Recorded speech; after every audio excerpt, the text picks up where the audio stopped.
আল্লাহ তাআলা পবিত্র কোরআনে প্রথম কি আয়াত অবতীর্ণ করলেন? ইকরা অর্থাৎ পড়ো।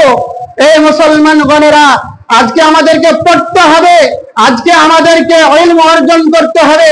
আজকে যদি আমাদের মধ্যে নলেজ না থাকে তাহলে কিন্তু আমরা বেকার হয়ে যাব। আজকে আমাদের মধ্যে ইসলামিক নলেজ নাই, যার কারণে মাআযাল্লাহ আমরা এটাও জানি না যে গোসল যখন আমাদের উপরে ফরজ হয়ে যায় তো গোসল ফরজ কি করে আদায় করব সেটাও কিন্তু আমরা জানি না। ছোট থেকে বড় হয়ে গেলাম, অনেক মুসল্লি আছি, নামাজও পড়ি, কিন্তু গোসল ফরজ কয়টি ও কি কি, কিরকম ভাবে আমাকে পবিত্রতা অর্জন করতে হবে সেটাও কিন্তু আমরা জানি না। জানি বাবাজি? সেটাও জানি না। এই মুসলমানেরা, যদি আজকে আমরা এই মাদ্রাসাতে শিক্ষা নেই, এই মাদ্রাসাতে যদি আমরা স্টাডি করে পড়ি, তাহলে ইনশাআল্লাহ আমরা জানতে পারবো যে গোসলের কয়টি ফরজ রয়েছে, গোসল কেমন করে আমরা আদায় করব, কেমন করে আমরা পবিত্রতা অর্জন করব। শুধু তাই নয়, নামাজ পড়ার সঠিক নিয়ম কি, নামাজ কেমন করে পড়তে হবে, আমরা কিন্তু এটাও জানতে পারবো। এই মুসলমান গণেরা, আজকে আমরা পড়ালেখা করি না, যার কারণে আমরা পিছিয়ে যাচ্ছি। আজকে আমরা কি ভাবছি যে আমাদের ছেলেদের মেয়েদেরকে যদি পড়ায় তাহলে তারা হয়তো চাকরি পাবে না, কোনো কাজে যাবে না, যার কারণে কিন্তু আমাদের এই যে থিঙ্কিং রয়েছে এটা একবারে রং, একবারে ভুল। যার কারণে আমরা কি করি, ছেলে যখন একটু বড় হয়ে যায় 10 থেকে 12 বছর বয়স, তখন গ্রামের মধ্যে দেখি কে বোম্বাই রাজমিস্ত্রির কাজ করে, কে চেন্নাই গিয়ে রাজমিস্ত্রির কাজ করে, তার সাথ কিন্তু আমরা ধরিয়ে দিই এবং বলি আমাদের বাচ্চাটাকে তোমরা নিয়ে যাও এবং সেখানে তোমরা কাজ শিখাবে। কিন্তু আমরা এই পড়ালেখা থেকে তাদেরকে দূরে করে দিচ্ছি, করি না? এই মুসলমান গণেরা, আমাদেরকে পড়ালেখার উপর গুরুত্ব দিতে হবে, পড়ালেখার উপরে ধ্যান দিতে হবে।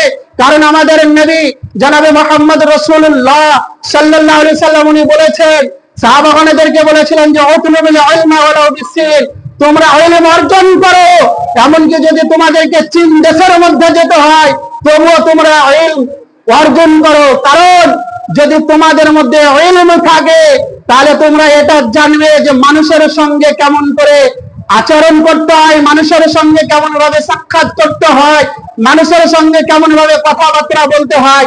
কিন্তু আমাদের মধ্যে আজকে শিক্ষা নাই, নলেজ নাই, জ্ঞান নাই, যার কারণে কিন্তু আমরা এই সব থেকে দূরে চলে যাচ্ছি।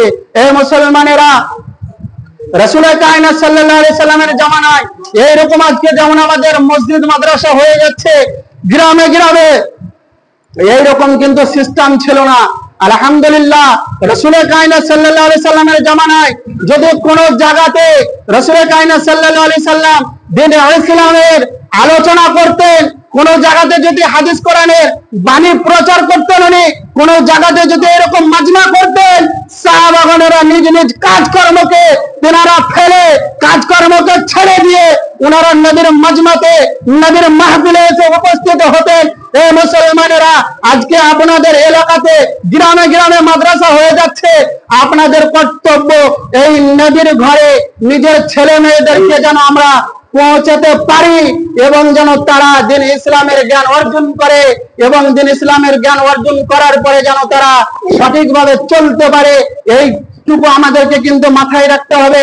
এ মুআজ্জাজ সামাইন ইকরাম, মুসলমান গণেরা, একটু ছোট্ট আপনাদেরকে ওয়াকিয়া বলি, তাহলে বুঝতে পারবেন যে মাদ্রাসায় পড়লে পরে কত ফজিলত রয়েছে, মাদ্রাসায় পড়লে পরে কত বেনিফিট হবে। আপনার একজন মাতাল ছিল, একজন শরাবী ছিল, একজন আপনার মদ্যপানকারী ছিল, ওই ব্যক্তি বুঝতে পারলেন, তার স্ত্রীকে বলেছিল, ও আমার স্ত্রী শোনো শোনো, আমি যদি মারা যাই তাহলে এই যে আমার সন্তান রয়েছে, এই সন্তানকে তুমি মাদ্রাসার মধ্যে দেবে, তাকে মাদ্রাসার শিক্ষার জন্য দেবে, যেন সে ইলমে দ্বীন অর্জন করে। ওই ব্যক্তি মাতাল যখন মারা গেল, তার কবরে আযাব হচ্ছিল।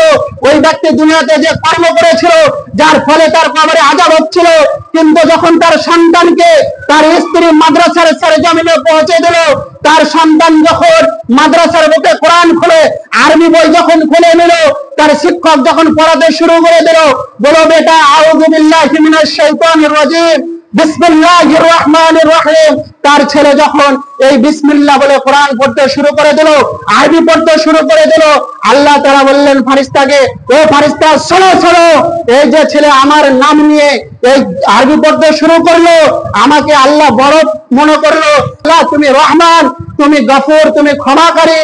আল্লাহ আমার নাম নিয়ে এই ছেলে পড়লো, ও ফারিস্তা গণেরা তোমরা যাও, তার পিতার কবরে যে আযাব হচ্ছে ওই পিতার কবরের সমস্ত আযাবকে মাফ করে দাও। এই মুসলমানেরা, এই মাদ্রাসায় পড়লে যে পড়বে তার তো লাভ আছে আছে, শুধু তার নয়, যে মাদ্রাসাতে পড়াবে তার মাতা পিতারও কিন্তু লাভ আছে। বুঝতে পেরেছেন? আজকে আমরা দিন ইসলামের নলেজ নিই না, যার কারণে আমাদেরকে চারিদিকে কি হয় বলেন তো, ঘেরাও করে হিন্দুগণেরা।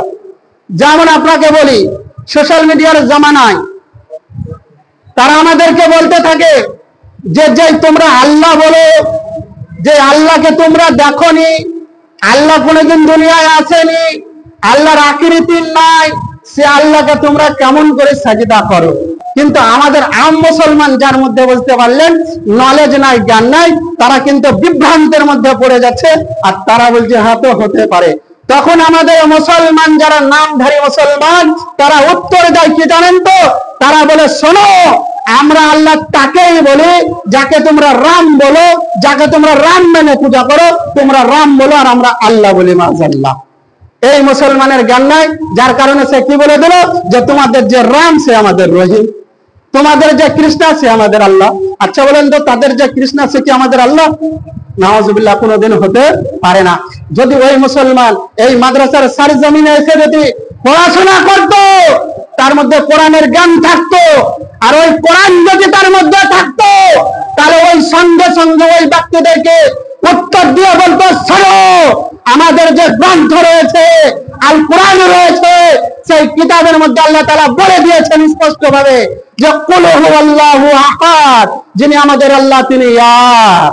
তাহলে আমাদের আল্লাহ যিনি তিনি এক রয়েছেন, আল্লাহুস সামাদ, তিনি কারো পরমুখ অপেক্ষী নন। তাহলে কিন্তু আমাদের কোরআনের জ্ঞান নাই, হাদিসের জ্ঞান নাই, যার কারণে কিন্তু আমরা এইসব উত্তর দিতে পারি না।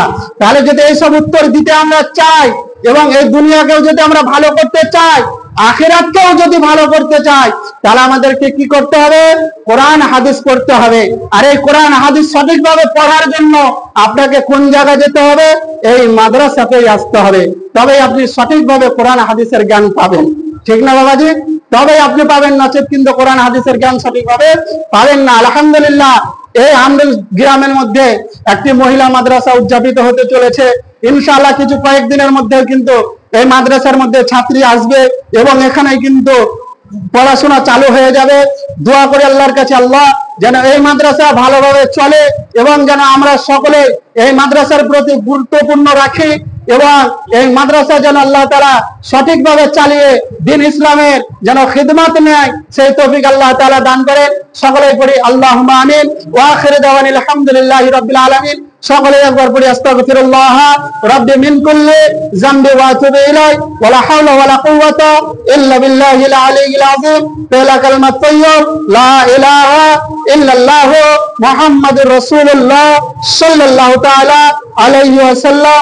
আসসালামু আলাইকুম ওয়া রাহমাতুল্লাহি ওয়া তাআলা ওয়া বারাকাতুহু।